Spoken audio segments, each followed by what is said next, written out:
Good evening and welcome to Associated Black Charities Equity at Work.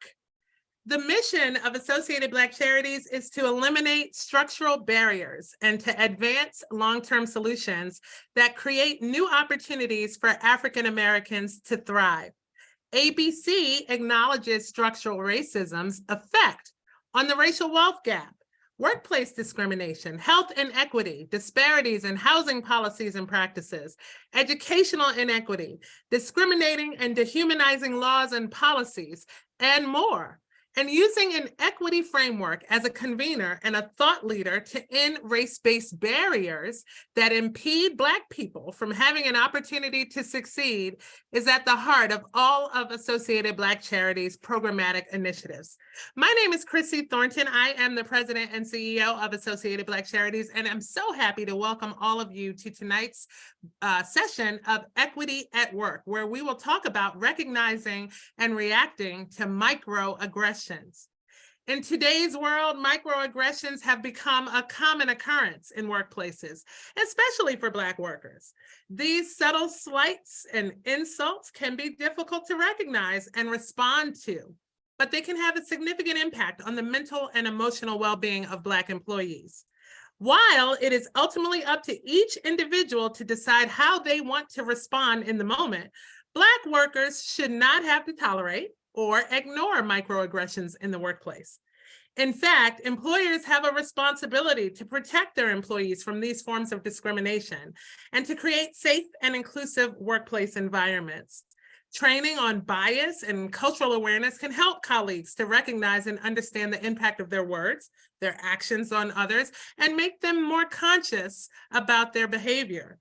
However, Black workers should feel empowered to speak up and address any discriminatory behavior.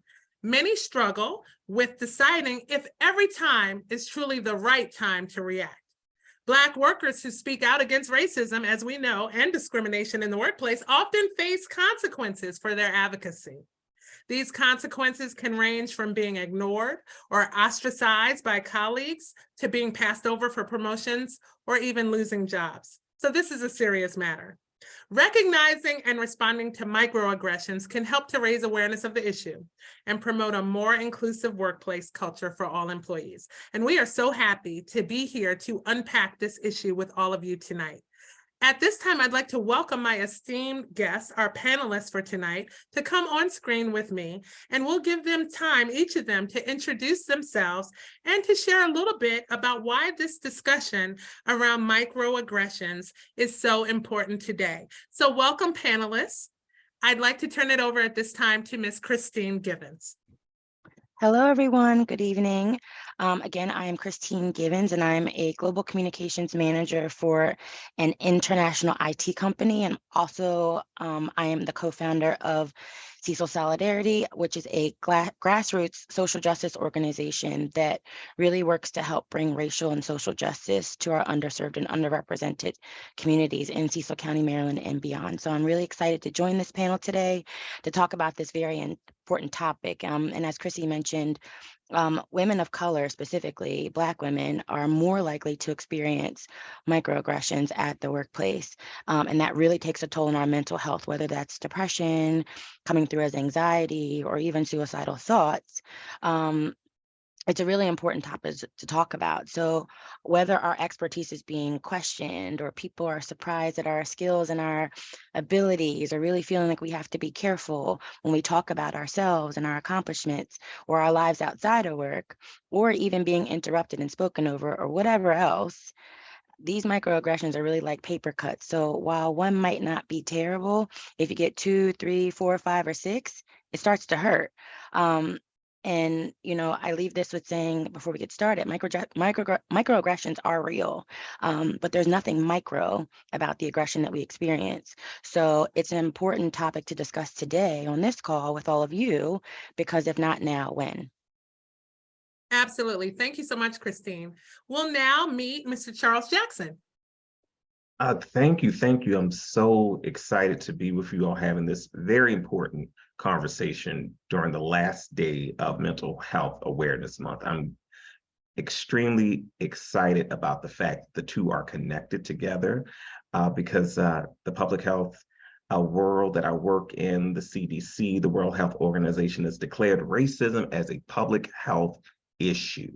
And so microaggressions are a part of that. And so a little bit about me, I am a certified diversity practitioner, as well as currently serving as health equity director in the city of Baltimore.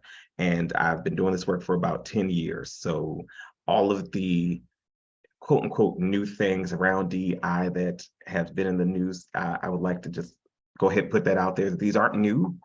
They've been around a very long time, and this industry has been working to fight, whether it's microaggressions around race or gender, orientation, age, ability, class, ethnicity, etc. And I hope we are able to dig deep into this conversation. Thank you. Thank you so much. And last but certainly not least, we have Mr. Waleed Patiri. We'd love to have you introduce yourself this evening. Oh, well, thank you, Chrissy. And it's really a pleasure to be with you and, Charles and Christine. And, I look forward to participating in this dialogue.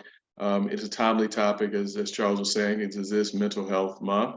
And as Christine was saying, this is something that I would just lean forward and say, it's just aggression, right? It's micro only in the sense that it's directed towards you as an individual.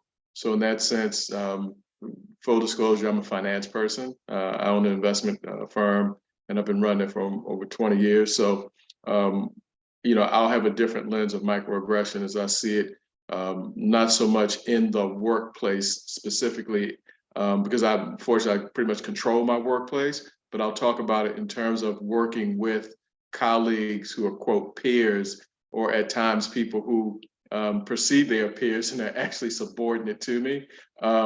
But because of this notionality of higher value or embedded superiority, as Christine was saying, people do begin to try and challenge your credentials, your capabilities.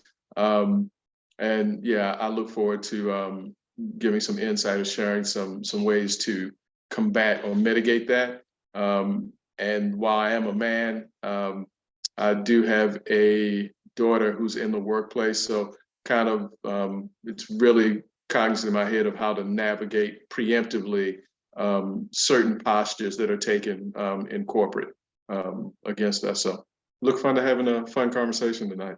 Absolutely. So the whole purpose of this Equity at Work webinar series is really an acknowledgement that while we are working to eliminate, eradicate structural and systemic racism, there are steps we can take to attain progress in starting to whittle away at some of the barriers that racism has created, to help give people tools, resources, and guidance to learn how to navigate racism as it exists in our workplaces, in our social settings, and other environments, so that we can be a little bit more successful in our attempts to be thriving members of society. And so tonight we want to make sure that our viewing audience is participatory. We have a chat feature. We welcome you to use that to share your insights, your examples, your lived experience, and to communicate both with the panelists, myself, and each other. We also have a Q&A, and we'll stop throughout the broadcast to tackle some questions from the viewing audience there as well. And so let's dive right into this. According to a study by the Center for Talent Innovation, 64%, now this seems low to me, but 64% of Black professionals reported experiencing what we call microaggressions in the workplace. And these included, in this particular survey, biased remarks, stereotyping, and exclusionary behaviors. How do you feel about that 64%? Do we feel like they didn't ask everybody? They didn't ask the right people? Does that seem low, high, about right to you? When you hear that number, what does it make you think? It's extremely low. Yeah. I think that a lot of times these surveys, and they take them, I feel like those surveys in itself are biased, because I think they ask who they want to ask, and they survey who they want to survey, and they get the results that they want based on whatever narrative they want to create. So while it sounds good to do a survey, to say, oh, look, we have these numbers and we actually care because we've done a survey, really it's not really representative of what we know to be true in our day-to-day. If you talk to any Black person, someone has a story, who has a story, who has a story. So I think that number is really, really low and not really representative of what the actual reality is. Yeah, so this also says that Black employees who have noted experiencing microaggressions also report lower job satisfaction compared to their counterparts. Microaggressions also are known to hinder career advancement opportunities for Black employees because Black employees thereby face obstacles in promotions and pay equity and in attaining leadership positions due to these discriminatory practices. Why do we think microaggressions and the, the existence of them in workplace settings aren't discussed more often, aren't part of like open dialogue, maybe not even in some of the modern day DEI initiatives? Well, it's because you're pushing head on face first into white supremacy. And any way that you talk about it is the American uncomfortable conversation. You know, again, because for at least the next 20 minutes, my numeric brain is still working. There's an interesting thing about when they do these studies. One, I'm always interested in what's the sample size, right? Because you can do a funny thing with a sample that you could do 1,000 people and say that's representative of the country, but it's 342 million people here. So I need to know how that 1,000 sort of reflects the tapestry. The other thing is it an open or a closed survey? Because see, you can tell folks that look like us that you're doing a survey and people will pull back on their answers because they're afraid that it might get out. Right. So that would also drive it down. And the last thing I'll say is that some levels of aggression, unfortunately, people have become so accustomed to accepting a level of disrespect that they kind of forget these things are wrong, right? Because they've experienced them for so long and they're used to making do that, what will happen is people will begin to lose their voice over time and withdraw. And I think that's one of the reasons when you say why this isn't addressed is that if you perceive that if you begin to take on what is being projected to you, that you are lesser and you are not powerful and you are impotent and you are weak, you will take on that posture. You will take on those characteristics. You will actually turn yourself into the caricature of a diminished human. Wow.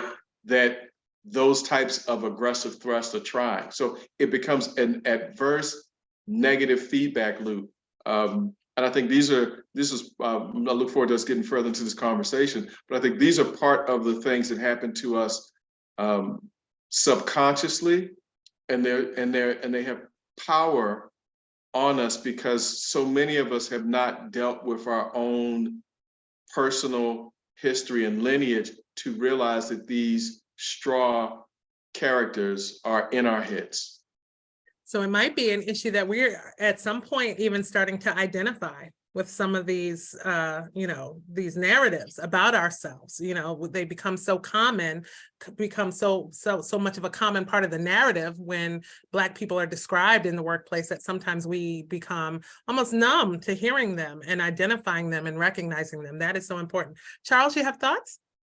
Yeah, so a few things. One about the numbers. I heard it said men lie, women lie, numbers don't, but they can definitely be misconstrued and misrepresented. So that was the first thought when you asked about the feeling. The other portion is around when you actually bring microaggressions up, is the system that you're in accepting to this information. So those numbers could possibly be higher. But organizations, when you say, well, Black staff feel unsafe, and I've had to say this, people of color at the organization, particularly Black people, feel unsafe. And the response was a policy procedure response. Oh, well, they can report that.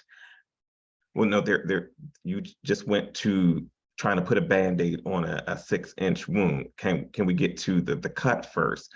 And if the organization is not ready to have that conversation, then many of the people in the organization will just stop having the conversation. So either we'll see that they leave, Or as the other guest earlier said, they'll stay and they'll just numb, which is a coping mechanism. I'm getting in, I'm going to make my money, and I'm going to leave. I don't want to talk to anybody. I'm here to do a job, and I'm leaving. So those are my initial thoughts on those things.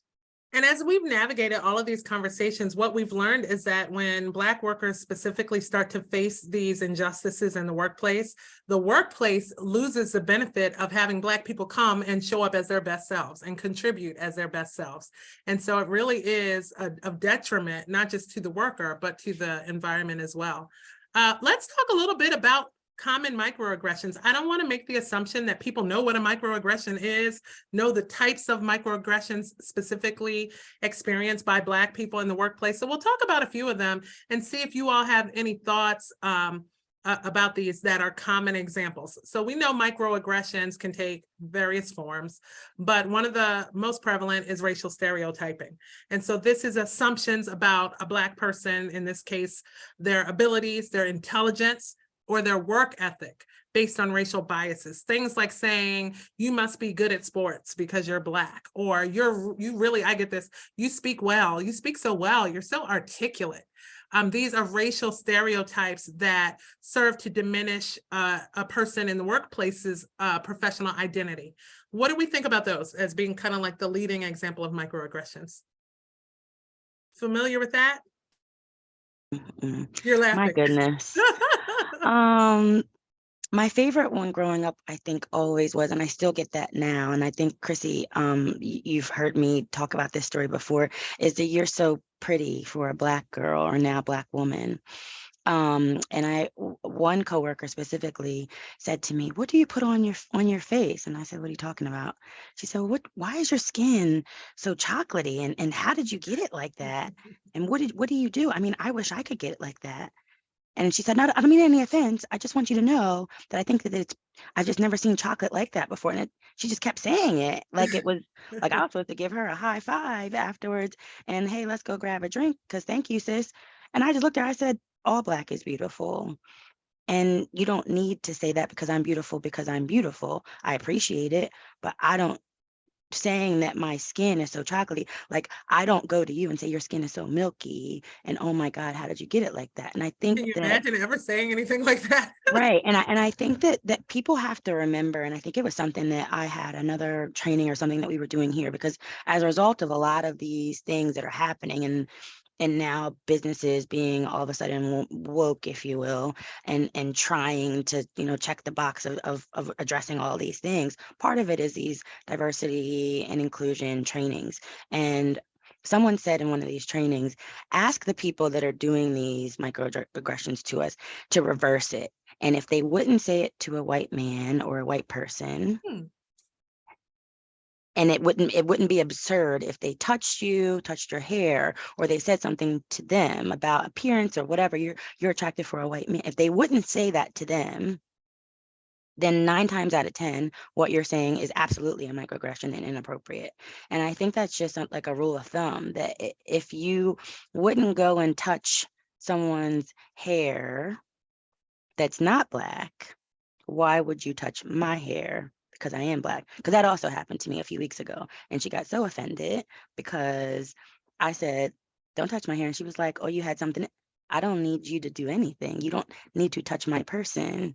And it was, "Oh, well, you're yelling at me." I'm not yelling at you. I'm just reminding you that there are boundaries and So there you are got things all that the need to be put in stereotypes place. in one conversation. Literally. I mean, it just keeps happening. And I think that, again, going back to the conversation that we had a couple of minutes ago, that we get so accustomed to a lot of people. She said, "Well, I touch such and such's hair and she's Black and she lets me do it." And I said, "Well, that's unfortunate because you shouldn't do that. And here's why you shouldn't do it." And I think that, to kind of bring this full circle, when you have these types of things that happen and put in place, it's scary to feel empowered to say something, but I've now gotten to the point in my career and in my life where I know my skill set and I know what I bring to the table. And if I say something that's going to be detrimental to my career here at this place of business, I'll go take my talents elsewhere. But I am going to let you know that it's wrong because I want you to learn, and I don't want you to make these same mistakes because you might run into the wrong person and then your feelings will really be hurt. So Yeah, that's I what I have to wonder, say and we'll about get to that. this eventually, but I wonder, let's put a footnote there in that I want to talk about down the line if it is indeed our responsibility to educate in these instances, like No. does that ownership fall on us? So we'll get to that. But Yeah. yes, so Waleed and Charles, some other examples are micro insults, things like questioning a Black person's qualifications, implying that they may have gotten a promotion due to affirmative action, or attributing their success solely to race rather than skills and capabilities. And then one more I'll add and turn it over to you. Exclusion or isolation in the workplace are considered exclusionary behaviors, microaggressions where Black people may be left out of important discussions, networking opportunities, and social gatherings. What do the two of you, either of you, think about those things? So my first thought is those were all the overt ones that were very in your face. I've gotten, Charles, do you feel comfortable with doing this? Now, when it's face, it sounds very good. It sounds like, Caring. okay, I'm offering you help. First time, okay, offering help. The second time, interesting. The third and fourth time that I received this, my thought was, well, I've been doing this for over a decade now. So are you comfortable? Is what so back what was said earlier, I reversed the question. So are you comfortable with this? And the response was, oh yeah, well, I just was checking in. Oh no, I'm very, very well of what I'm doing, but thank you for this. But it was almost the questioning of myself, like, well, what was just said? And so that's where the uneasiness comes in. That's where the discomfort comes in. Then that's when the questioning of oneself comes in. And I've literally had a person say, "Oh, Charles, it's not you. This person does this with anyone." And someone had to say to me, "You are not crazy. Okay. This is what they do." And so we have to acknowledge those things. And to Kristen's point, be able to call them into conversation, and then also have to play this wonderful game that racism have us play of, if I say it too blunt, I'm the angry Black man or the angry Black woman. If I say it too forceful, or I'm emotional as well, and unprofessional. I also want to just put out there, professionalism is a white supremacist term. There's no way to be, they made it up. Also speaking a certain way, that's also white supremacy at its best, because the language that we're using now is already a bastardized language. Just ask the Brits. All right, I'm off the soapbox. Go ahead, Waleed. No, man, no, listen, the purpose of this dialogue is for you to stand on that soapbox with your head held high and your voice clear and poignant. So keep it up, man, keep it up. I was sorry, as Christine was telling me that stuff, the reason I laughed is that just like she just reminded me multiple times, like, why did I leave corporate and set up my own shop so that I don't have to deal with these fools like this on a daily basis? Because I'm just not constructed to continue to placate them. So not only is it not my responsibility to educate them, I'm just very clear about boundaries. And what I will say, Charles, about professionalism is dedication to the craft. And so doing things that have nothing to do with the craft and nothing to do with the outcomes related to the craft is what's unprofessional, right? To show up in a way that is not presenting yourself to the client or to the customer or whomever it is that you're actually providing service to not show up properly, that's unprofessional. And this idea that you would maybe because I'm tall enough that like no one's ever tried to like touch me like that. But I have had, some instances where you kind of had to remind people to personal space and boundaries. And Chrissy, one of the things you said is the legendary, and I remember my mother talking about this, God, 40 years ago, about the legendary "you speak so well." And I remember telling me that when I was in middle school, right? I guess to prepare me for, today for me, it's like, well, I don't know, why wouldn't I speak this language well, since we've been speaking this language here since 1607? We've had enough time to kind of, get it down and understand it, right? And the other part is that in sincerity, this idea that the questioning, right? Whether it's, are you comfortable, or, I can speak to, the times we're doing joint ventures, partnerships with firms and other folks. And it's kind of like we have to remind them that I'm the prime, you're my sub, right? And so stop asking me, well, did you think about this? It's the other version of, are you comfortable? It's the nagging. It's the nagging, right? It's the nagging of over and over again, like, well, did you think about this? Well, hey, you might want to consider this. Well, how about, and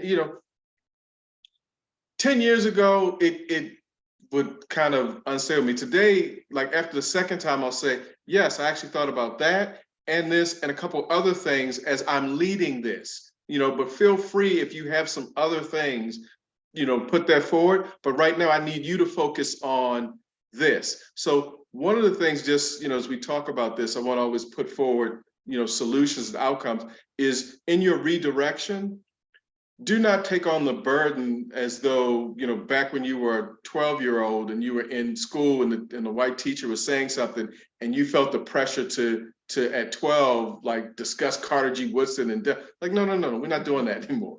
It's no, let me refocus this and say, this is my role and I'm on top of it.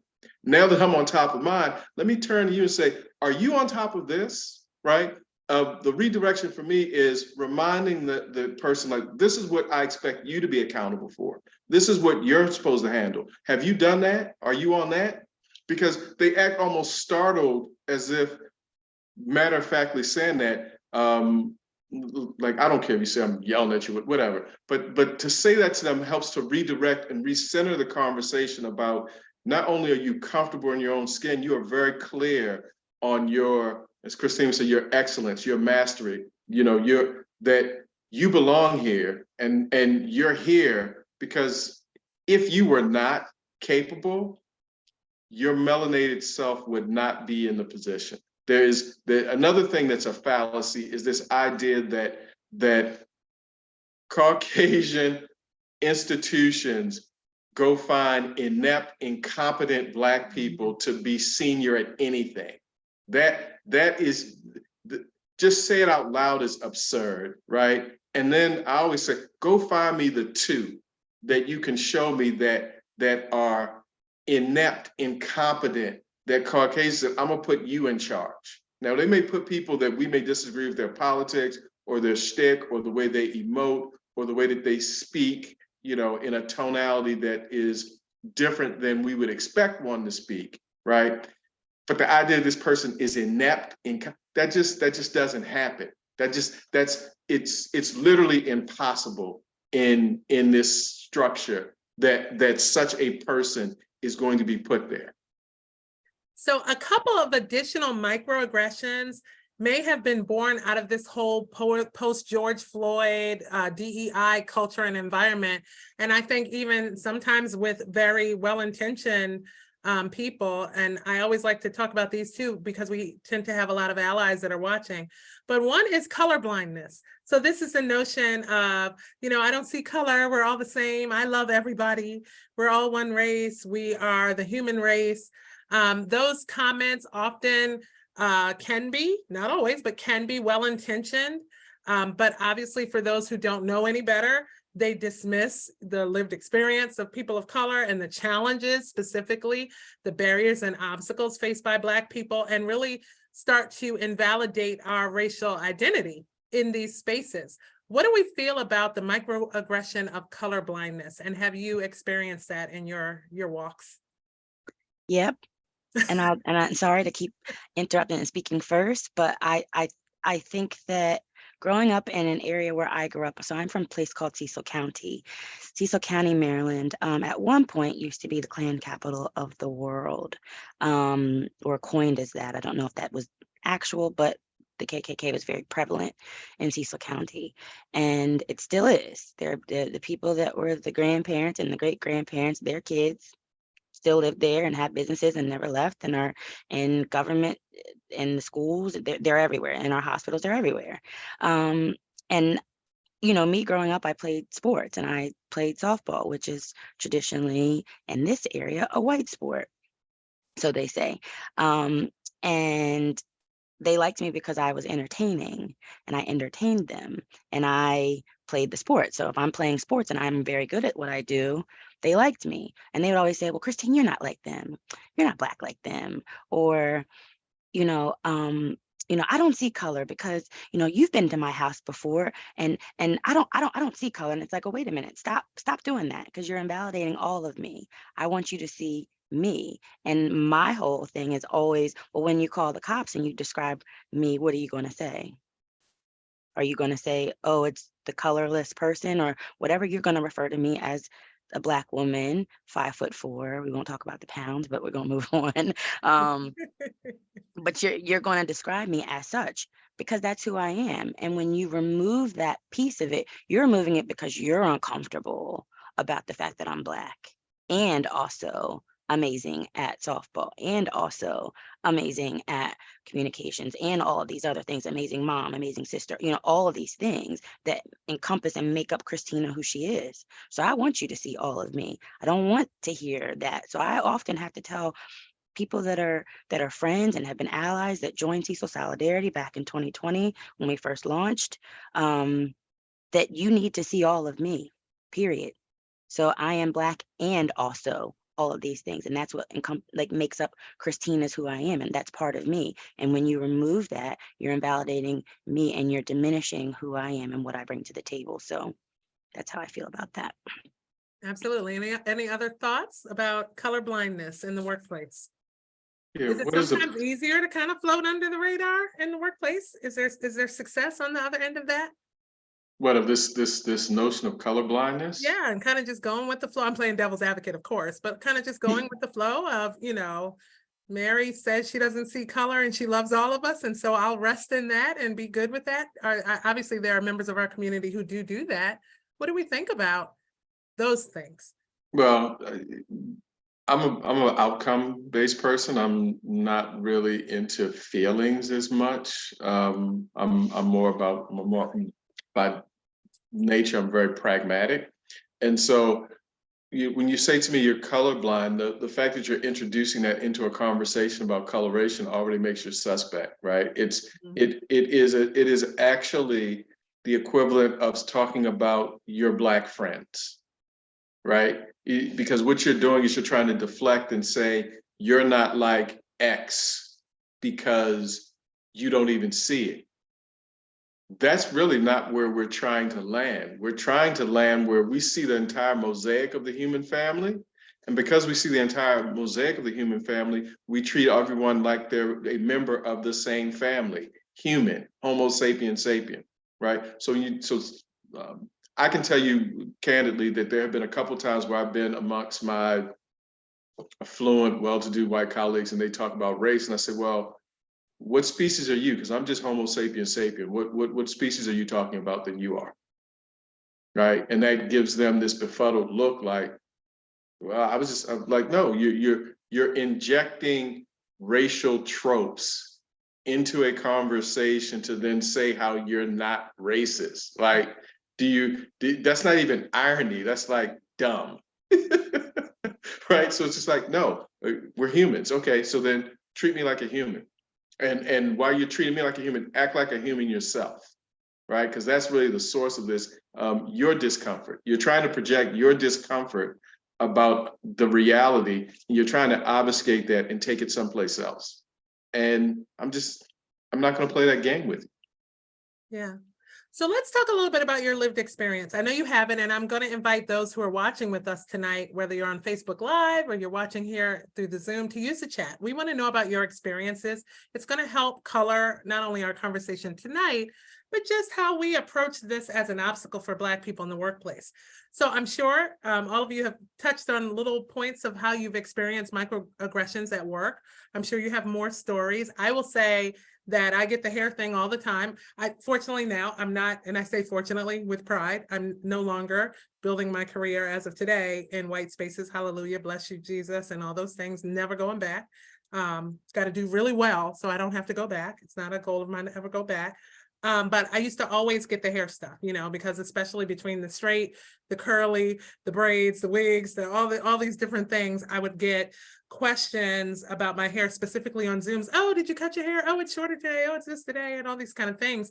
And these comments would be injected at the most, I would say, unprofessional times, right? Like where we're actually transactionally doing work. I've also had assumptions made about, whether or not I was married. And, I've had, I went with a group of Black colleagues on an out of town trip to a conference, and there was a white woman there who was nice enough, but she wanted to know who was watching our children.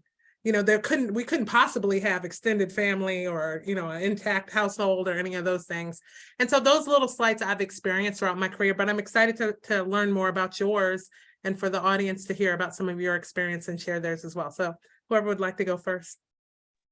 Oh, where do we start? It's almost like it's at the just beginning of life. They all start and they all start to culminate at the same time. So I have been the token Black friend. I've been the Black guy. I've been the other Black guy who wasn't the original Black guy, but that. And so even in workspaces or just in period in life, they show up out just at the most inopportune times. You'll be having fun eating your stereotypical chicken because it's okay to eat chicken sometimes. It's healthy, actually. Anyway, I'll have to tell you one day about the fact that I don't do that, but that's a whole nother we'll talk offline problem that about that. But no, it kind of culminates, whether it's in a workspace or in a non-workspace, even if you're in friendly spaces where these things just so happen to pop up. I've gotten random questions. Charles, do Black people wash their hair? Going back to the hair thing. And granted, I was also younger, so I'll preface this, that some of these things have happened first starting in my white spaces, starting all the way back in high school. It's actually what started my DEI career, is that I was getting so many questions. I felt like I was the NAACP and the National Urban League all in one. I was like, okay, I guess let me answer all of these questions. You were the representative. I was the representative for every Negro, Black, colored, whatever the acronym of the time. I was that, and it was diminishing. So I'm kind of answering your question, but not answering your question at the same time. But it was so diminishing having to speak for people who were not in the room. And then also having to constantly represent people who were not in the room. And so even to this day, as a DI professional, where I have done African-American outreach throughout the country, and I'm often in spaces where I'm asked about Black people, I still have to say, well, we're not a monolith. So this is my experience, or this may be the experience of some of the people that you're talking to, but I can tell you what these stereotypes look like. So for example, I was working on a national campaign, so I'll give two quick examples. One, Charles, do Black people read comic books? And I had to respond in an educational manner with the Center for Disease Control on the line. And they're waiting for me the CDC, no, please did not, they were not the ones that asked the question. So I just want to put that out there. But someone else did. I thought it was a joke at first. And then I was waiting for the punchline, and they were waiting for me to answer in an educational way that was not disrespectful to them or to our partner, the CDC. I was sitting there like, and so I had to answer, yes, Black people, do read comic books, and we write them as well. And this is before Black Panther, so we even start in them. But these questions are so asinine, but someone really thinks that way. And someone really thought that way. So I just want to share that workspace piece for you. Yes. So Wally, before we go to you, let me just check in the chat, because this may also color your commentary. There's a question about Black on Black microaggression in the workplace. So there's that. And then also a question as to why is it up to us to not make people uncomfortable? So love to hear about your experiences.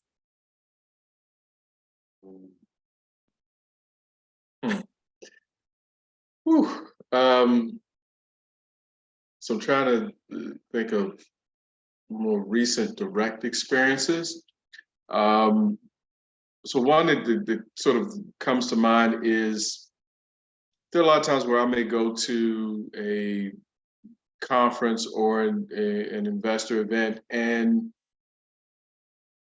usually if I'm up north, like when I say north, past New York, or sometimes if I occasionally go to one in Baltimore. A lot of times I don't go to stuff in Baltimore, but that's a whole nother conversation. But I will go to these things and I will be absolutely the only Black person in the room, perhaps in the building. Like we don't even have, like these places won't even have Black people as like servers or whatever, right? And inevitably we'll have these conversations, and it's like I'm having this conversation with someone talking about whatever it is we're talking about related to finance, investments, or strategy, and they'll bring somebody else over, like, listen to him, like he Sideshow. speaks, right? Yeah. And so it's an extension of that, speak so well, and then inevitably I'll get this question, like you ladies will get the hair, and I guess, you know, Charles, you get the hair. Mine is, you know, left me from kid and play days, so that's gone, right? But you know, I'll get this, is that a family name? And I'm like, you mean the name of my family? Like, I'll get, because what will happen is when I get to these spaces, because I'm not articulating the way that they expect, then one of the things they begin to ask me is my name, and they're always curious, like, your name, is that a family name? Is that, and I'm just, like I said, 10 or 12 years ago, I felt the need to answer these things. So to what someone was saying about responsibility, I'm not responsible for their ignorance. It is self-imposed. It is literally self-manufactured. I mean, we could talk about Kuhns or Mendelssohn or Shockley. We go down the list of all these people, you know, to Hegel, all of these people that basically created race, which is a false notion, right? I don't have time to educate these people because I'm focused on building a business and trying to do things that advance, you know, society for Black people, but for all people. What I will do is I will check them immediately and say, well, is your name a family name? What does that mean? So what I've learned is that when people say these things that are bizarre, inappropriate, is to just calmly ask them, what do you mean by that? Or to reverse it. Yeah, this is my family name. Is that your family name? What does a family name mean? What do you mean by that? Right? The times to say, are you all right? Are you okay? What are you? I'm not following you. Can you help me understand where it is you're trying to go with that? And just be very deadpan with that. Because the other thing is that there are times where people are just, I would say, innocuously supremacist, like it's just default, versus the people that are actually malicious, right? And I would say the one thing that we do need to be cognizant of is, based on which one, the level of response that we should have, right? The veracity of the pushback should sort of mirror, where is it coming from? Is it malicious, or are they just default, right? And just ask them a question like, are you all right? What do you mean by that? I'm not understanding where you're going with that. Could you help? I'll say, could you help me understand why you're asking me that question? Is that a common question in conversation? Do you always have conversation? These are things that don't just put people on their heels, but they reframe it and make them have to own the fact that you have exposed to them that they crossed a boundary with you. And, you know, to piggyback on what Charles says, that you've crossed the boundary and I'm not that other guy, right? I'm this Black guy. I'm not that other Black guy, right? And last thing I'll say is that I've also very much experienced situations where other Black people are trying to hyper ingratiate themselves by being sort of short or curt or not acknowledging one another, because that again, that's a way to ingratiate themselves. I saw a comment earlier about you know, Judge Thomas, and this whole way of, you know, fully sort of immersing yourself in the hierarchical structure of white supremacy, because we have to be clear that race is a perpetual caste system, That's why chattel slavery here is unlike any other form of slavery in any place in the world, because it is perpetual in its permanent caste system, right? And so, when people are Black are doing this, it's like, oh, they're trying to say, hey, you can trust me because I'm not him. Look at me. And when you see that, it's again, when you're younger, you feel angry about it. Today, I just look at them and think they're pitiful. It's just sad. It's sad that they're trying that hard to please someone. Yeah. There are a couple of comments about that in the chat. There's also a comment that says it's not up to us to continually address and educate. And someone said, I don't get paid enough to do DEI in addition to my job. Other comments about the fact that sometimes microaggressions come forward from other Black people because we know there's only room for one. Another one that does not feel it's their job, but feels like they get the opportunity to speak up. Bernard contributed that there's no explanation needed. So this is really good. Some of the research we did for tonight's conversation says to pay attention to patterns, observe recurring themes or behaviors that make you feel singled out, stereotyped, or devalued. And when you recognize the patterns of this behavior, it can help you identify how to respond to it. So the question is, should we always react? Is it our responsibility to maybe not educate, but to at the very least react? Waleed, you mentioned checking this behavior. Is that our responsibility to other Black people, to ourselves, to creating safe spaces? We talked earlier, or is retreat the option? Like, this just isn't going to work out for me. How do we hold this behavior accountable? And what do you do? What do you do when the behavior is from someone who hierarchically is superior to you? And reacting may cause an issue with your ability to advance your career or in that workplace. So let me tackle the last part you said, and I'll leave the floor for my colleagues. When you say this person's superior to you, depends on the size of the organization, the culture of the organization, right? Because to where we started earlier about these surveys and why we all kind of look askew as to the number, is that there are people that work in there are tons of Black folks that are working in certain industries that the nature of that industry is the supervisor is still like boss. Okay. And these are I don't want to call them hostile, I'll say not Black friendly environments, right? And so you do have to be intellectually astute as to when you're going to call people out or how you're going to call them out. And also the difference between bringing it to someone's attention in front of a group versus when you get isolated. See, because if some of these things you're saying a quote superior, being able to ask them in the form of a question in front of others is a way to create accountability, right? Doing it one-on-one could be a problem because then they can say that you acted in an aggressive or some sort of way as opposed to in a group. And the other thing is, I'll just lastly say is that, there's a thing called HR. There's the ability to write these things up formally.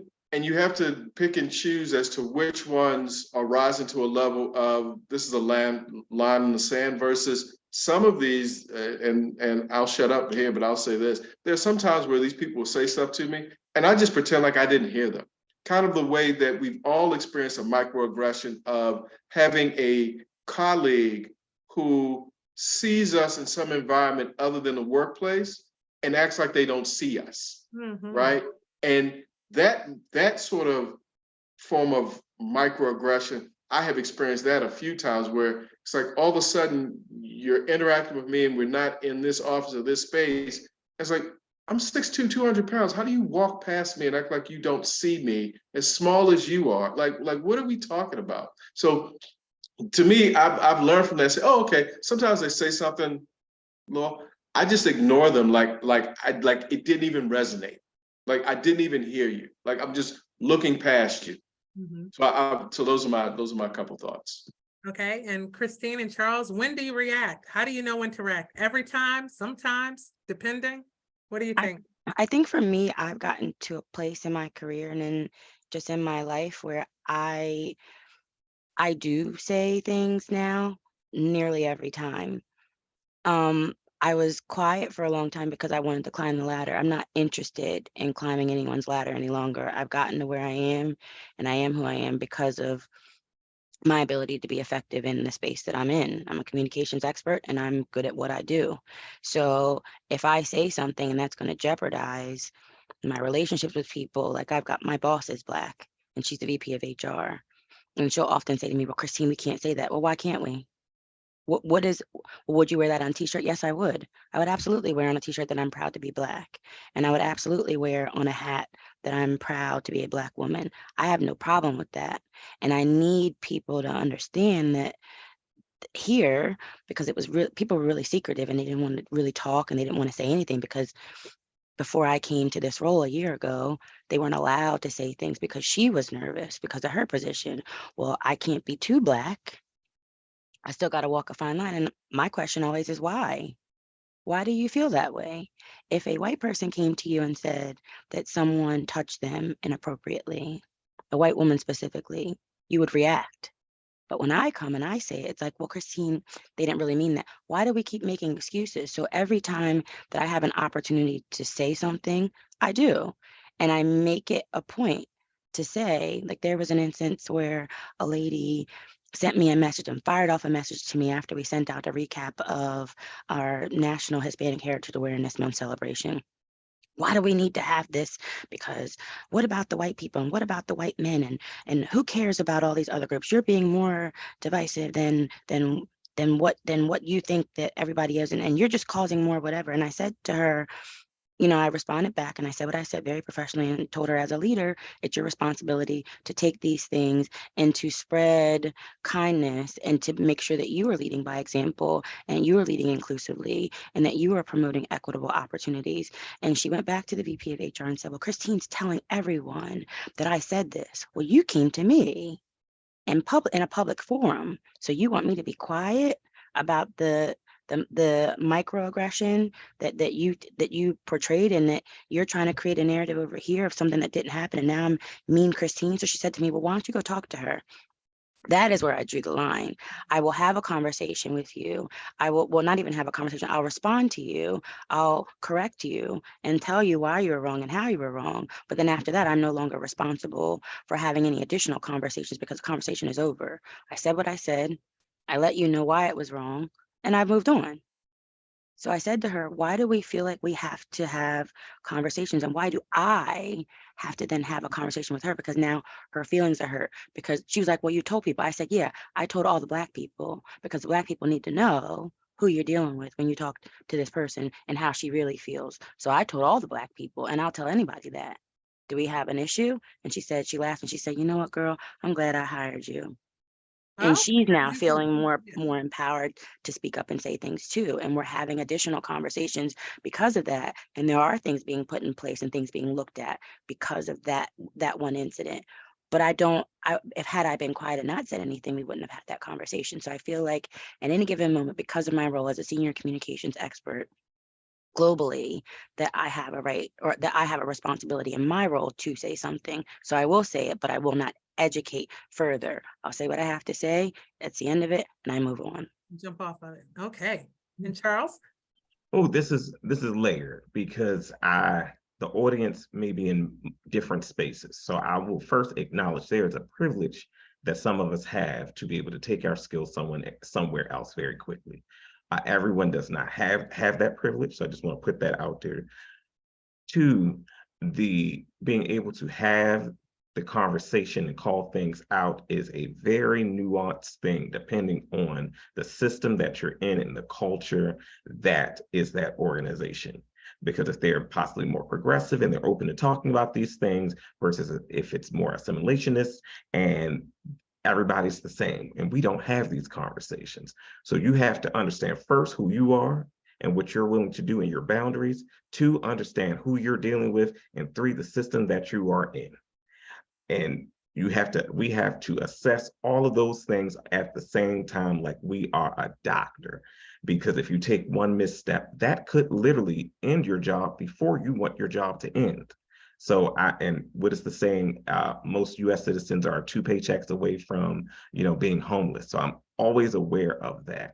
I was taught how to, as someone said in the chat, how to utilize wordplay very well. I'm still learning and relearning. Talked to a career coach recently, Adrian Slash, she's in the Midwest, awesome, around how to have some of these conversations, because my first portion is to say, well, that's stupid, and why did you say that? But then I may not be able to get my point across. And so there are some times where if someone is in their unconscious bias space, and they think they may be an uber progressive person. That is why I don't use the word Caucasian, because it's etymology, it's racist, and it actually deems Black people less smart than white people. They're white. So I just want to put that out there too. But sometimes I have to have the nuanced conversation and play the game around what Waleed said earlier, like, what did you mean by that? Or I'm trying to, and this is the newer one, I'm trying to understand you better. So let's work together and partner so we can get to a clear understanding. Because it is the worst having a contentious relationship and still having to go back to that job every day.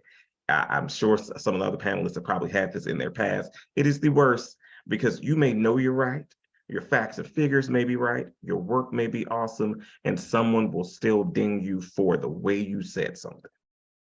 Absolutely. So I want to make sure the audience members are starting to populate the Q&A with any questions that you have for our panelists. And now we're going to talk a little bit about, continue our conversation about knowing when it's the right time to react. So some of what was mentioned here is also in our research when it says assess your safety, prioritize your safety and your well-being, evaluate your impact and the importance of the issue. Like how important is whatever the microaggression that's happened, how important is it to you to address that in the moment? Consider your goals, both personal and professional goals, and if addressing what has happened aligns with the goals of creating a more inclusive work environment and fostering respect, and considering whether or not you'll have organizational support. And it's interesting because in my career, I have had opportunities where I have addressed it and have engaged the human resource department and have never, ever really found a whole lot of remedy. I've also always utilized my opportunity in exit interview settings to try to communicate my lived experience in order to hopefully change systems in a way that helps someone that comes behind me. And I don't know that that's been successful either. I'll give you another example of my lived experience with microaggressions. As a nonprofit leader, I was holding an event, so a large kind of gala type event. And it was an event in a space where there were very few people of color, of any type of color in the room. It was mostly, older white women and white men. And I was there functioning as in a staff role in the event. And there was a Black gentleman at the event. And as he came walking up to me, a member of my own organization came to me and said, "Oh, Chrissy, I met your husband." And at the time, I wasn't even married. I had been divorced. I wasn't even married to anybody. And I said, "Oh, no, really? What do you mean you met my husband?" And she pulled the gentleman as he walked by, holding hands with his white wife, and said, "This isn't your husband?" And I said, "I've never met that man before." So there was a lot of assumptions, right? There was an assumption that, number one, we all know one another, right? That he had to have been my husband because God forbid he, be holding hands with his actual wife who he was walking down the path with. And I had to make the decision right then and there on whether or not I was going to address it. And I did address it, and I went hard with it. And I went to HR, and I was told that I was overreacting, and that it was an innocent and honest mistake. And I was told that the person who made the misjudgment was a nice person, a good person, that they had never shown any infractions against equity or inclusion in the past, and that perhaps a conversation with this individual could help me better understand that she didn't have malicious intent. And there was this whole cycle of process that I found myself in. And I really wished I hadn't done that. I really wished I had hemmed her up in a corner and handled it like the old fashioned way and not went to HR, right? And let her know like that, how inappropriate that was, but that wasn't an option either. So, how do we as Black professionals in these workplaces, how do we figure out the right cadence and rhythm of how to say it, when to say it, what to say to address it? And really, I think overall to make it stop. How do we make it stop? Or is this happening in inevitability in workplace settings?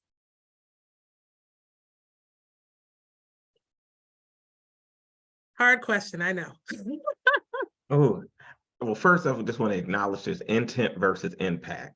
If I perceive that there's a poisonous spider on your face and I slap you because my perception was there's a poisonous spider on your face, your impact was I just slapped you and we're probably about to square up and about to fight. So I just have to just acknowledge that space right there. The impact is the most important. Two, reminding everyone that it's been said multiple times by the folk on this panel, that it is not up to the marginalized person to teach or train the dominant culture. And the third portion, to get back to your question around how to have when something like that is done, there's almost honestly no right or wrong way to do it. Because even if you would have said it in the highest pitched voice, so with the biggest smile on your face, with just literally nothing in your body system, in your posture, her or that person's response could have been that you were still aggressive. Mm-hmm. So there's the fallacy of being able to do it right or wrong. It's doing it in the best way that fits you at that time, in that moment, in that space that you're in, because each of us are in different spaces. So kudos to you for doing it. And also for the flip side, you tried to play the game of HR, which we're told to do, go to HR, report it, and HR didn't do their job. So that's why I keep on going back to the system that you're in, is that if the HR person was actually on their P's and Q's, they would have pulled that person to the side and say that you impacted this employee. And not even with just a microaggression. At this point, it's a macroaggression. You made this employee feel very uncomfortable, and you also pulled someone else in, which is extremely off the hook. Mm-hmm. You fix it. So the HR was also wrong. So we're in these toxic systems that, and I look at it from a health standpoint, that there's a reason that Black people are dying of stress-related illnesses more so than anyone else. There's a reason we just had maternal health month. Black women are losing babies at a higher rate than poor white women. There's a reason that Black men are literally dropping dead in spaces at younger ages. Not even shootings, killings, just out of here, because you have to encounter stuff like that. A random person who walked by, and of course we have to know each other. Mm-hmm. So you handle it in a way that you saw fit and it best suited you. Unfortunately, your system was not there for you. So before we move into our guidance on how to navigate this for our participants tonight, just some questions about HR. The first is, is there notably a lack of trained professionals in HR departments that would even know how to address this as a workplace issue, know how to adequately address this? And then also, what do we think about professionals who make the pointed decision to just put their head down and power through this stuff, like kind of believing like it's not going away, it's not going to change? This is the side effect of racism as we know it as Black people. And, are there benefits to just put your head down, let it happen and power through until you can get to the spaces of a Waleed where you don't have to exist in these environments any longer? So twofold question: HR being prepared to address this, and then is there any benefit to kind of just putting your head down and powering through? And then we'll go to our steps on guidance. So here we have, like I said, the VP of HR for the Americas is a Black woman. And I think there's a lot of sort of looking at her as the voice from our perspective, and then from others to say, well, you can't be too Black, or don't be almost kind of like that Barack Obama thing where we like you, but we can't like you in the way that we really want to like you because we don't want you to be too black. And I think that for her and others, because there's another space in that's a legal space, that there's a speak out hotline. Basically is a hotline that's supposed to be a safe space. And I've had numerous conversations over the last 6 to 8 months to say, well, we're not going to use that space, because when someone did use that space, you then went to HR to say, okay, well, someone was being sent inappropriate memes and things about, oh, are you going to be rioting today because, there were protests for Breonna Taylor and protests for George Floyd back in 2020. Are you rioting today? And it was just little things like that. So to get in where he fit in, he also responded back. And when I reported it, because he told me about it and he was uncomfortable, it was, oh my God, Christine, we're going to handle this. We're going to do this. We're going to do that. It went to the reporting hotline anonymously. He was the only Black person on the team, so they knew he was the one who said something. So that's one safe space that they missed and HR missed. And the squad that was in charge of the Speak Out hotline also missed from a legal perspective. They did that. And then also on top of that, they said, well, he also engaged in the conversation. So really, it wasn't any racial issues or racial undertones because he joked too. So to answer your question, I feel like they're not equipped because, number one, there are no rules in place. There's a gray area where they just refuse to acknowledge that these micro and macroaggressions exist. If you don't say the N word, then it's not racist. So if you're not saying nigger, then they're not racist. That there's no problem here. Or you're not punching somebody in the face, there's no problem here. And there's no rules or set things in place to say this, or this. So it's all about interpretation. And if someone doesn't want to be bothered or can't be bothered, because your job really as HR is to protect the business and not the people, as we know, they're not going to invest time into looking into better ways to do that anyway. So we've had lots of conversations about how people can be and feel more safe, and how Black people can feel safe, and they can use this line that's supposedly helping them. But then we have a prime example, like I told them a couple weeks ago, of a man that ended up leaving. The Black man left the business because he was then ostracized because I also advocated for him, but I wasn't in that space, so I was okay, allegedly, and he left. And they were like, well, it worked because we found out, we investigated, and we addressed it, and we protected him. Well, you didn't. So I think that they're not equipped to have that conversation because, number one, again, they don't have rules in place where they can actually follow, and it's not always black and white because they refuse to see it as that. And number two, they're not meant to protect the people anyway. They're meant to protect the business. So why would they care? Why do they want to care? Great insight. Anyone else? No, I mean, Christine, you saying exactly where I was going to land at, is that, first of all, fundamentally, HR is for the company. It's not for the employees. That's not, HR's job is to deflect and mitigate things for the company. So like in Chrissy's example, yeah, had she in some way in the conversation, HR mentioned her attorney, then that might have changed it, particularly because in the example you gave, this staff person brought in one of the guests, right? So that would have to average astute HR person say, oh, there's some exposure here, right? Because you've done this, you almost humiliated this guest, right? So there's exposure, and that's how HR respond, because it's always mitigate the risk for the business.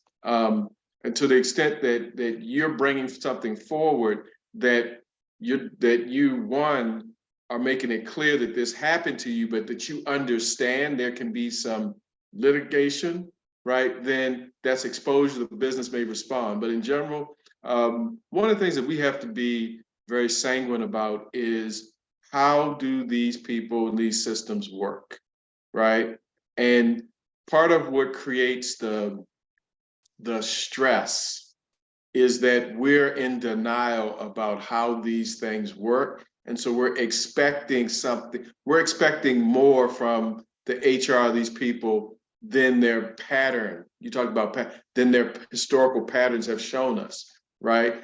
And there's a power dynamic. The power dynamic is until you are able to get yourself in a position, like as Christine is saying, where like when I'm talking or mentoring younger people in the profession, like I've got this gentleman I've got to do a call with in a couple of days that I met in New York, and I said, you're in this big, magnificent financial services entity, but you need to think about yourself as yourself Inc., that you are your own entity and they have contracted with you. And you need to think that way as you're moving so that you're always thinking about monetizing your relationships that you're generating, so that when they compensate you, they're compensating you for the value that you're delivering, but that you're also thinking about that as part of your potential exit. Because I said, listen, unless you have a chip in this thing, you have equity, you're always fireable. And so you need to then always position yourself in a way that you have other opportunities or other leverage. And I just think that's one thing I would want to introduce to the conversation, that we all, because we're in this place, in this space, we have to be cognizant of that, of where's our leverage point. And we should be always looking for what is our leverage point in our work environment, that we can maximize our capabilities using our skill set for places outside of where we're working at immediately. Because unless you own it, you're vulnerable. You just are. That's the unfortunate thing of being us in this place. Absolutely. So John says in the chat that that he thinks there's a reason why specifically Black nonprofit staff are much more likely than their white peers to want to start their own organizations rather than move up, because people lose trust in white dominant organizations and disengage rather than continually fight some of these processes. I'm going to give some strategies that we've come up with, and then let's go to the Q&A. Strategies that Black workers can use to navigate microaggressions in the workplace. So we have prioritize self-care to help manage the emotional toll. We talked about the mental health aspects of being Black and having to deal with structural racism and having to live a life that is clouded by all of these barriers and obstacles.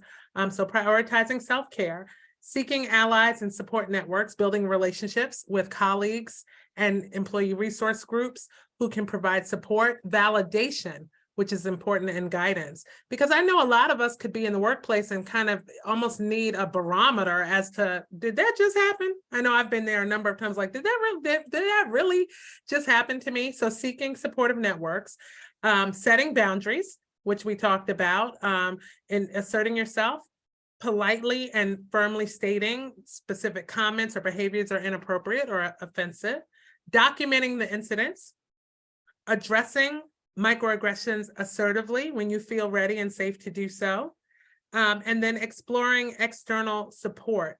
So if the internal avenues, HR and other systems, don't yield satisfactory results, yes, you can consider external support from legal professionals or advocacy organizations that specialize in workplace discrimination.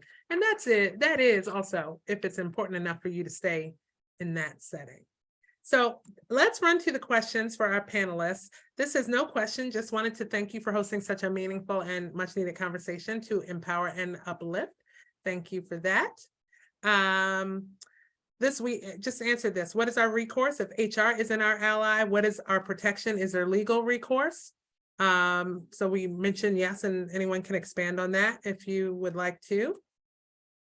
And then the last question that's here right now is, since everybody your color isn't your kind, can all Black people be trusted in the workplace? Well, that's a loaded question now, isn't it? Let one of you take that on. So first, again, each job is different. So some people have unions that they can also connect with if HR is not a good recourse. So my first thing that I tell everyone is read the employee handbook. Know it from one cover to the other cover, because they who understand the handbook and the policy and procedures holds the power. And I've had to utilize it often in workspaces or just in spaces, period. I'm acknowledging my own privilege. Most of the spaces that I've worked in have been people of color ran, mostly Black leadership. So it is always jarring for me when I actually have to report to a white infrastructure, because it's like, oh, this is different. So understanding what the recourses are in your organization, first and foremost, get that employee handbook out, get a marker and mark it up. So if someone says that you're doing something wrong and you know that you're not, you could say, well, actually on page 5, I'm actually within my means of doing this. So utilize those things and document everything. The people that I know who do great HR work, those people who are over at National African Americans and Human Resources, Intro HR, document everything.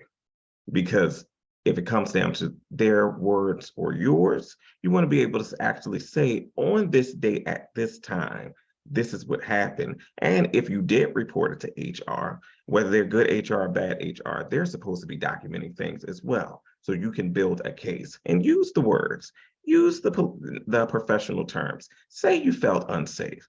People who operate in white supremacy say this about Black people all the time. They felt unsafe. Use those words. I felt unheard. I felt dismissed. Use it. Go ahead, be a Karen for a day or a Ken. Work it out. Play dress up in doing it. The other portion is about operating with those who have internalized racism. It is just kind of like what the colleague said earlier on this panel. It's not up to you to train people who are white operating in white supremacy, and it's not up to you to train or befriend or do things with those who are operating in white supremacy who just so happen to be Black and then utilizing internalized racism, but also understand that they may be out to hurt you in order to better themselves. So cover yourselves with them as well. Know who your friends are and know who your enemies are. And for me, some people disagree with it, but sometimes I do keep my enemies closer, because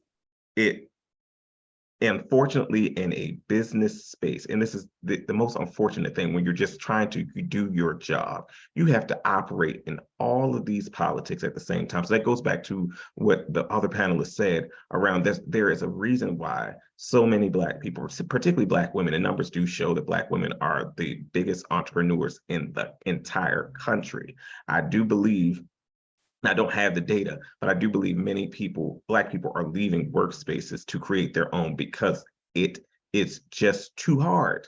It is extremely hard to go and try to do your job to the best of your possibilities, to smile at that person that you don't want to smile at, then have to do microaggressions, have to interact with things like that. So some people are doing the great exodus, but for those who have to stay, you have to understand how to play the game and not let that game play you.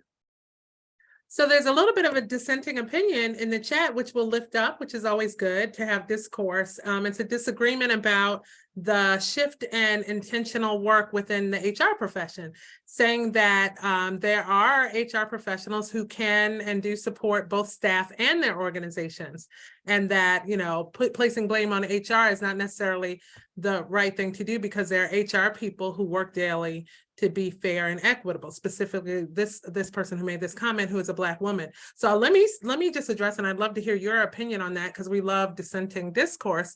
And that I'm certain there are. I see other HR professionals on the Zoom with us tonight that are likely doing the great work of making workplaces more fair, more inclusive, more equitable. Just like me as an executive leader here, I certainly create an environment unlike any that I've ever traveled through. But I would still say that those opportunities, while they're great, may just be emerging and kind of like a drop in the bucket. Like, how many places are we really in that matter, where we can have meaningful impact like I'm able to have, or this young lady is able to have, which is great and we appreciate. But I just think on the grander scheme, where we don't have power, privilege, and authority to run a lot of these organizations and these white dominated spaces, that the lived experience of people who don't have the benefit of a me in place, or a Christine in place with her employee resource group, or a competent HR professional who cares in place, is significant. And we don't want to discount that either. Any thoughts about that? Yeah, a couple. You know, if you were to start talking about and say finance people, investment people are charlatans and they take advantage of people and all those things, the reason I wouldn't take it personal is because I'm not going to, again, let's say about feelings versus pragmatic. I'm not going to conflate the fact that that is a prevalent issue in my profession with me personally. right? With my level of integrity, competence, and et cetera. I would just be very candid and say that the number of Black people that are at Christine's level or senior in HR is such a minuscule number that I can't even really have a discussion with you about the prevalence of competent Black HR senior professionals, because it's such a de minimis number in corporate that it's like, okay, if the 12 of you are doing great, that's not the issue. And because, I can just immediately roll through a Rolodex of Morgan Stanley, Wells Fargo, Exxon, Tesla, just to name a few, like in the last 60 days that have major lawsuits, where you go through and you begin to read how these things are moving through the courts, and you see where HR touched these things along the way. Again, I'm just using one of my business degrees. HR is for the business. It is not for the staff. And again, I'm unequivocal in this. It is to mitigate risk to the business. Now, if that also aligns with the staff, that's great. Are there HRs that are being proactive? Yes, because being proactive also mitigates risk to the business. But HR, human resources, was not a resource for the rank and file. It's a resource for the business, right? And so the evolution of HR, yes, someone just put lowers lawsuits. That's what its job is to do. That's mitigation. It's to try to mitigate the risk to the business. Having healthy employees is also good for the business. And I think we shouldn't conflate the fact that it's fundamentally there to do things that benefit the business. And there are times where those two, connect. What's good for you and good for the business. But trust and believe, if they have to choose between good for you and good for the business, if it's this much for the business, stop playing as to which outcome is going to be chosen. Yeah, absolutely. And there is also acknowledgement that in many institutions, the higher levels of leadership also stifle the ability for HR professionals to be able to Exactly. in their intentions and commitment to equity. So as we start to come to a close this evening, I want to give you a chance to give some closing thoughts and remarks on microaggressions. So tonight's topic was not only recognizing them, but reacting to them. And I would love for you all to leave our audience just with some thoughts from your perspective, and then I'll close out for the evening. Let's start with Charles. Okay, so I would leave everyone with this. No one knows you better than you know yourself. Trust your own knowledge. If you think that there is a aggression being made upon you, it is. Also, understand the group level behavior that you're dealing with from those who are operating in a system of whiteness and white supremacy. And then also, finally, just repeating what I said earlier, is understand where the power lies, and that it is first in you, and second, that you have all of the opportunities that you can imagine to do what you need to do, whether it's in that organization or someplace else, because that organization is not the only place that could utilize your skills. Thank you. Thank you. And Waleed?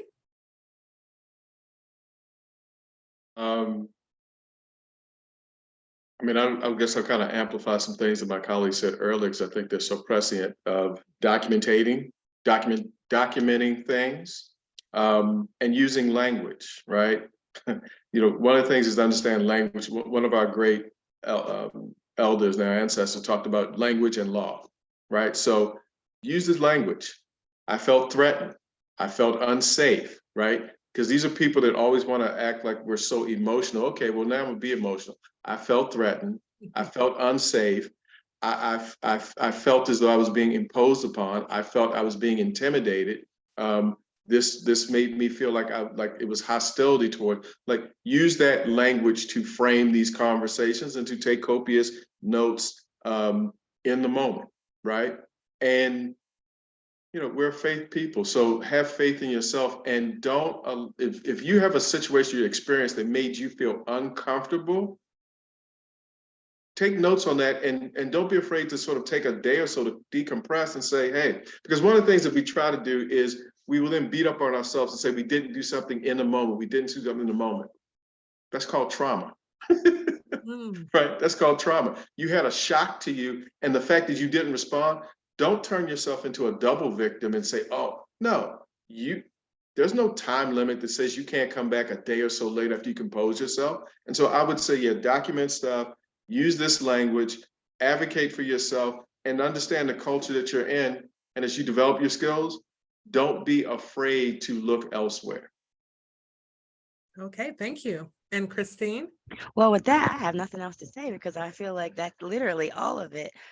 What I will piggyback on is the fact that, and I will say this, and I think Charles brought this up, and I think it's really important to recognize that a lot of us on this panel today are further in our careers, and we've been unapologetic about being our authentic selves. And I think that taking the opportunity to understand, again, who you are and what you bring to the table and where you want to go. You might not have the ability to have these conversations right now because of the space that you're in and where you're trying to get and the knowledge that you need to gain and the people you need to meet in order to get in certain spaces and then go off and branch off on your own.